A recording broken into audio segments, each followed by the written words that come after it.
మీకు ఈ వీడియో నచ్చితే వీడియో క్లిక్ చేసి ఛానల్ని సబ్స్క్రైబ్ చేసుకోండి.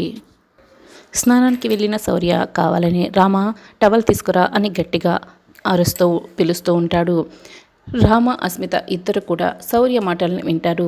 ఇప్పుడు రామలక్ష్మిని టవల్ తీసుకురమ్మని చెప్పి బాత్రూంలోకి లాక్కొని రొమాన్స్ చేద్దామని ఉన్నావా శౌర్య సార్? నేను చేయనివ్వను కదా, నేనుండగా అది జరగదు శౌర్య సార్. నేనే టవల్ తీసుకొచ్చి ఇస్తాను, అప్పుడు మీరు నన్ను లోపలికి లాక్కుంటారు అని అస్మిత అయితే ప్లాన్ ప్రకారం టవల్ పట్టుకొని డోర్ని కొడుతూ ఉంటుంది.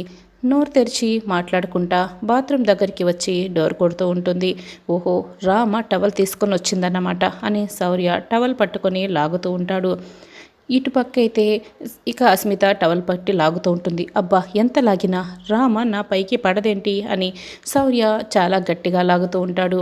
సరిగ్గా అప్పుడే రామలక్ష్మి, సార్ నేను తెస్తున్నాను సార్ టవలు అని అరుస్తూ వస్తూ ఉంటుంది. అయ్యో, ఈ రామలక్ష్మి వచ్చేస్తుంది అని అస్మిత శౌర్య చేతికి టవల్ ఇవ్వకుండా టవల్ పట్టుకొని తలుపు చాటుకు వెళ్ళి దాక్కుంటుంది.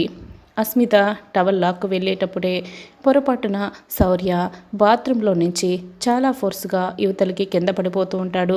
సరిగ్గా అదే సమయానికి రామలక్ష్మి అక్కడికి వస్తుంది. రామపై శౌర్య పడిపోతాడు.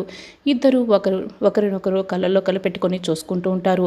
తలుపు చాటున దాక్కొని ఉన్న అస్మిత ఇదంతా చూస్తూ ఇక బాగా అసూయపడుతూ ఉంటుంది. అబ్బా, నాకు ఫేవర్గా జరుగుతుందన్న ప్రతిసారి కూడా వీళ్ళకి ఫేవర్గా జరుగుతుంది.